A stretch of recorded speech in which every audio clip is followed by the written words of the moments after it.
Ready to move in premium triplex villas at Kollur APR Projects.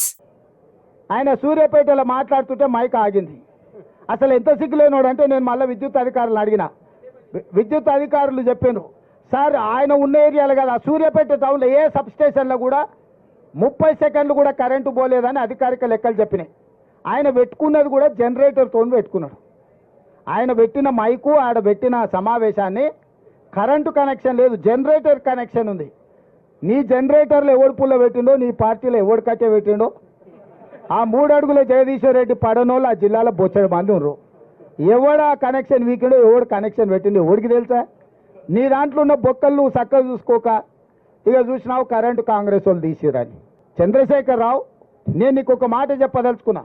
10 ఏళ్ళు మేము ప్రతిపక్షంలో ఉన్నాం. ఏ ఒక్క రోజైనా రైతుల విషయంలో కానీ, విద్యార్థుల విషయంలో కానీ, నిరుద్యోగుల విషయంలో కానీ మేము ఏదైనా కార్యాచరణ తీసుకుంటే మమ్మల్ని ఇళ్లలో నుంచి బయటకన్నా వెళ్ళనిచ్చినవా? పోలీసు నిర్బంధాల మధ్యలో, పహారాల మధ్యలో, లాఠీ చార్జీల మధ్యలో ప్రతిపక్షాల గొంతు నొక్కి ఇంట్లో నుంచి బయటకు వెళ్ళక ముందే మమ్మల్ని గొర్రెలు ఇసుకపోయినట్టు ఇసుకపోయి పోలీస్ స్టేషన్లో వేసినావు కదా, అప్పుడే మర్చిపోయినావా? మేము ప్రజాస్వామ్యాన్ని నమ్ముతాం, విశ్వసిస్తాం. కాబట్టి నీ పర్యటనకు మొత్తానికి ప్రభుత్వమే ఏర్పాట్లు చేసింది. నీ పార్టీ కార్యకర్తలు ఎవడు ఏర్పాట్లు చేయలే. కంప్లీట్గా నీకు రక్షణ కల్పించి ప్రధాన ప్రతిపక్ష నాయకుడికి ఎక్కడికైనా వెళ్ళని, ప్రజల్ని కలవని, ప్రజా సమస్యల మీద మొదటిసారి బయటకు వచ్చిండు. కనీసం ఇట్లనే ఆయన పాపాలు అడుక్కుంటాడేమో అని చెప్పి అన్ని ఏర్పాట్లు మా మంత్రివర్గం ఏర్పాటు చేసింది. ప్రతి క్షణం నేను ఎక్కడ కూడా ప్రతిపక్ష నాయకుడికి ఇబ్బంది కలగొద్దని మా పోలీస్ అధికారులకు సూచనలు చేసుకుంటూ ఆయన పర్యటన అంతా జరగనిచ్చిన. ఒకవేళ మేమే అనుకుంటే నువ్వు ఇంట్లోకి వెళ్ళి బయటకు వెళ్తుంటావా చంద్రశేఖరరావు? మొట్టమొదట నువ్వు ప్రజల దగ్గరికి వెళ్ళడానికి, కలవడానికి, ప్రతిపక్ష నాయకుడిగా నీ బాధ్యత నెరవేర్చడానికి అన్ని రకాలుగా సహకరించినందుకు మా ప్రభుత్వానికి కృతజ్ఞత చెప్పాలి. రెండవది, నీ పాపాలు కడుక్కోవడానికి ప్రజల దగ్గరికి వెళ్ళినావు. నీ పార్టీ ఖాతాలో 1500 కోట్ల రూపాయల దోపిడీ సొమ్ముంది. దోసుకున్న వాళ్ళు ఎలక్షన్ బాండ్లు ఇచ్చారు, 1500 కోట్ల రూపాయలు నీ ఖాతాలనే ఉన్నాయి.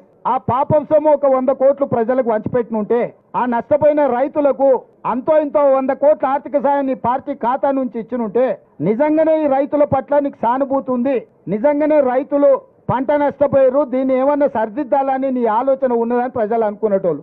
ఎండిపోయింది ప్రజల పంట, దాని మీద కూడా రేపు పార్లమెంట్ ఎన్నికలలో లబ్ధి పొందాలని ఇట్లాంటి నక్కచిత్తుల వేషాలు ప్రజలకు తెలియవా? ఎన్నికలు లేకపోతే నువ్వు బయటకు వస్తుంటివా చంద్రశేఖరరావు? ఎన్నికలు ఉన్నాయి కాబట్టి ఈరోజు బయటకు వెళ్ళిండు.